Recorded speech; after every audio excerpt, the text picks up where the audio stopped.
मैं एक्चुअली ये मेरा ड्रीम प्रोजेक्ट है और फरिश्ते में मैं कुछ अलग दिखूँगा। और मैं एज ए समझिए कि हीरो नहीं, एज ए करैक्टर मैंने प्ले किया है इसमें। पहली बार पागल का रोल किया हूँ मैं, और आप मुझे लगता है कि वो करके बड़ा ही मज़ा आया। और लाल बाबू जी जो कि इस फिल्म के डायरेक्टर हैं, हमारे बाबा अरविंद तिवारी जी इसके राइटर हैं, और प्रोड्यूसर हमारे रेड्डी साहब हैं जो कि साउथ से आते हैं, और मेघा श्री भी साउथ से आती हैं। मैंने इसमें जितने भी कैरेक्टर हैं, श्रद्धा जी से लेकर अमित शुक्ला जी से लेकर हमारे म्यूजिक डायरेक्टर कृष्णा बेदर्दी जी, मैंने सबने अपना 110% इसमें काम किया है। और एक अलग मूवी बनी है ये। मुझे लगता है कि जब आप थिएटर जाएंगे तो कोई भी आदमी जाएगा तो वो निराश होकर नहीं आएगा, क्योंकि इसका एक अलग लेवल है और इसमें आपको एक अलग एक्ट देखने को मिलेगा कि रेगुलर सिनेमा नहीं है ये। एक इमोशन है एक पिता और पुत्र की, क्योंकि कैसे मैंने प्यार को पाने के लिए इंसान क्या से क्या करता है, अपनों को पाने के लिए क्या से क्या करता है। और ये पूरी शूटिंग हम लोगों ने लखनऊ में की थी। तो जितने भी इस टीम से जुड़े हुए, चाहे वो कैमरामैन हमारे प्रिंस जी हों या विजय दास जी जो कि हमारे मुझे प्रोडक्शन कंट्रोलर थे, और जितने लोगों ने इसमें काम किया, इनकेस की जिस लोकेशन पे हम लोगों ने काम किया था, हमारे मामा जी, हम एक रिश्ता हो गया, मनोज यादव जी, जिन्होंने बहुत कोऑपरेशन हम पूरे टीम को मिला। जो लग ही नहीं रहा था कि हम लोग किसी शूटिंग प्लेस पे हैं, और सब पूरा फैमिली हम लोगों से इन्वॉल्वमेंट, एक घर परिवार वाला माहौल क्रिएट करके, और बड़ा मज़ा आया। और हमारा आशा नहीं विश्वास है कि, और मैं सबसे अपील यही करना चाहता हूं कि जब भी हम कोई बेहतर चीज़ें करें तो आप लोग प्लीज़ उसको प्यार और आशीर्वाद इतना दीजिए ताकि ऐसा काम हमें करने का फिर से मौका मिले और हम फिर से दोहराएं ऐसी चीज़ों को। जैसा मैं पोस्टर में देख रहा हूँ सर, ये जीवित हो जा रहा है, एकदम भिखारी का रोल, ऐसा लग रहा है कि सचमुच का कोई भिखारी है। ये किरदार करने के लिए क्या आपने किसी भिखारी का गाइडलाइंस लिया था? कोई भिखारी जैसा होते हैं, भीख मांगते हैं, आप? ये भिखारी नहीं है, ये पागल है।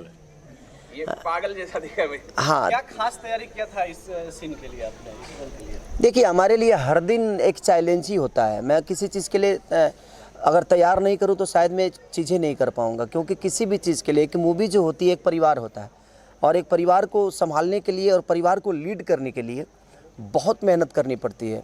और अब एक नॉर्मल आदमी पागल का एक्ट करना इतना टॉप था मेरे लिए कि शायद मैं किसी भी रोल को बहुत हल्के में नहीं लेता। वो मेरे लिए इजीली नहीं होता है कोई भी चीज़, क्योंकि मैं कोशिश करता हूँ कि एक पागल का रिएक्ट करना जो कि मुझे सब कुछ समझ में आ रहा है और मुझे नहीं समझना, तो वो बहुत टॉप जॉब था मेरे लिए। कि उतने देर तक मुझे लगा कि मैं ऐसे मैं घर पे भी आया था तो मैं 10 दिन तक ऐसे ही से कर रहा था।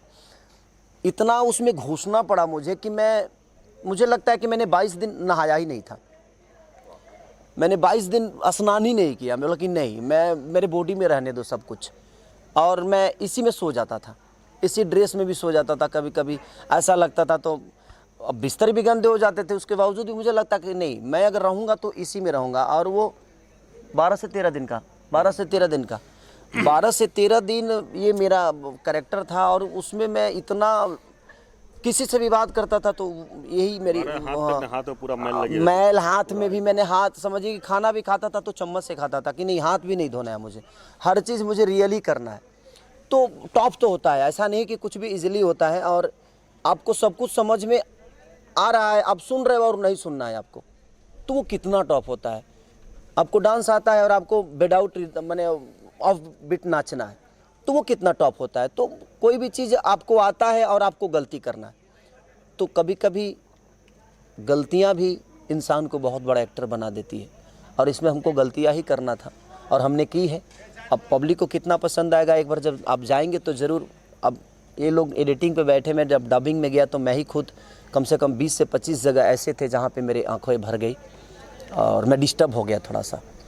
तो बनी है ये सिनेमा, और मैं चाहता हूँ कि आप सब ऐसे सिनेमाओं को प्यार और स्नेह दें।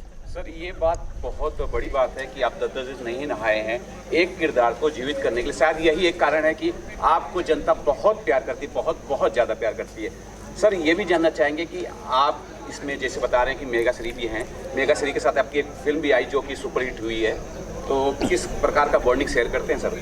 देखिए, मेघा एक बहुत सुलझी हुई आर्टिस्ट है और वो अपने काम को लेके बहुत सीरियस रहती हैं।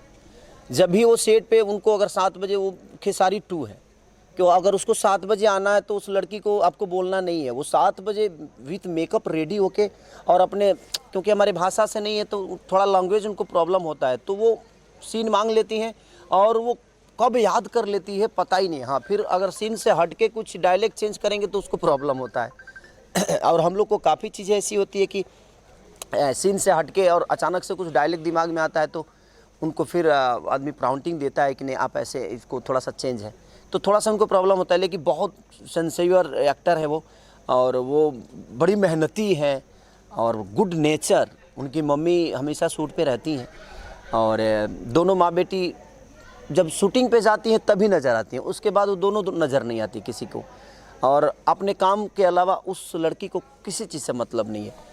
तो ये बहुत अच्छा है कि एक अलग अदर लैंग्वेज से होकर और हमारे भोजपुरी को इतना बेहतर समझती हैं और बेहतर काम करती हैं। सर, मैं अगर पोस्टर देखता हूँ तो जैसे कि आपने कहा ये जो है पागलपन का रोल है, मुझे ऐसा लग रहा है कि इसमें और भी शेड होंगे आपके, सिर्फ एक शेड नहीं होगा। क्या आप बता सकते हैं कि और भी शेड होंगे? इसमें 3 शेड है मेरे। इसमें आपको 3 खेसारी नज़र आएगा और तीनों में डिफरेंट हर चीज़ मैंने कोशिश की है, क्योंकि मेहनत तो बहुत होता है। क्योंकि एक रोल को प्ले करने के लिए खेसारी अलग है, लेकिन खेसारी को खेसारी बन के वहाँ प्ले नहीं करना है। कितने में मैं खेसारी बनूंगा? तो कभी मुझे खेसारी बन के काम करना होता है, कभी मुझे लाल बाबू पंडित बनना पड़ता है, कभी आप जैसे इंसान का एक्ट मुझे करना होता है। तो किसी दूसरे इंसान को अपने नेचर में ढालना, अपने बॉडी लैंग्वेज में ढालना, ये टॉप जॉब तो है। बट कोशिश करता है आदमी कि भाई हमारा जब काम ही वही है तो इसके अलावा तो मुझे कुछ आता ही नहीं, तो कम से कम अगर वो भी हम ईमानदारी से ना करें तो फिर क्या मतलब। लाल बाबू पंडित से जानना चाहेंगे सर, ये बताइए, खेसारी लाल के बहुत बड़े फैंस हैं और आपकी एक गलती आपको फैंस बहुत सारी गालियाँ भी दे सकती है। खेसारी लाल जी के अलग अलग डिफरेंट रोल दिखा रहे हैं, आपको लग रहा है कि लोग उसे पसंद करेंगे? कितनी कुछ आपने मेहनत की उसमें? देखिए, हमारी टीम ने, हम नहीं, एक सिनेमा जब बनती है तो पूरी टीम की दायित्व होती है, जैसे राइटर से लेकर सब पूरा टीम ने बहुत अच्छा काम किया। और जो जितने भी किरदार, 2-3 किरदार है खेसारी जी ने निभाया है, बखूबी निभाया है, तो ऑडियंस को अच्छी लगेगी। राइटर ने अपना जॉब अच्छा किया है, एक्टर जितने थे हमारे सारे एक्टरों ने बहुत अच्छा काम किया। म्यूज़िक इसके जो कृष्णा बेदर्जी जी ने दिया है, बहुत अच्छा म्यूज़िक दिया है। तो मुझे नहीं लगता ऑडियंस एक बार देखेगी फिल्म तो ऑडियंस को बहुत पसंद आएगी। अब तो पूरा ऑडियंस के ऊपर ही सब कुछ है। याद अरविंद बाबा के, अरविंद बाबा एक अद्भुत राइटर हैं और ये हमारी मिट्टी से हैं, और इन्होंने जब भी कुछ लिखा है तो कुछ अद्भुत लिखा है, और इनके साथ काम करके भी मुझे बहुत मज़ा आता है। और क्योंकि ये मुझे समझते हैं और मेरे गांव के बगल के हैं और मेरे ननिहाल से हैं ये, तो प्यारा लगता है इनका कोई भी शब्द, और एकदम मिट्टी की चीज़ लिखते हैं तो बहुत खूबसूरत होता है। ये बोलना चाहूँगा कि फरिश्ते फिल्म के लिए दर्शकों को क्या कुछ बोलना? बस मैं यही कहना चाहता हूँ कि अगर अपने माँ बाप से प्यार करना है तो एक बार फरिश्ता ज़रूर देख लेना, आपको लगेगा जी एक मोहब्बत को पाने के लिए इंसान किस हद तक गुजर सकता है। Thank you.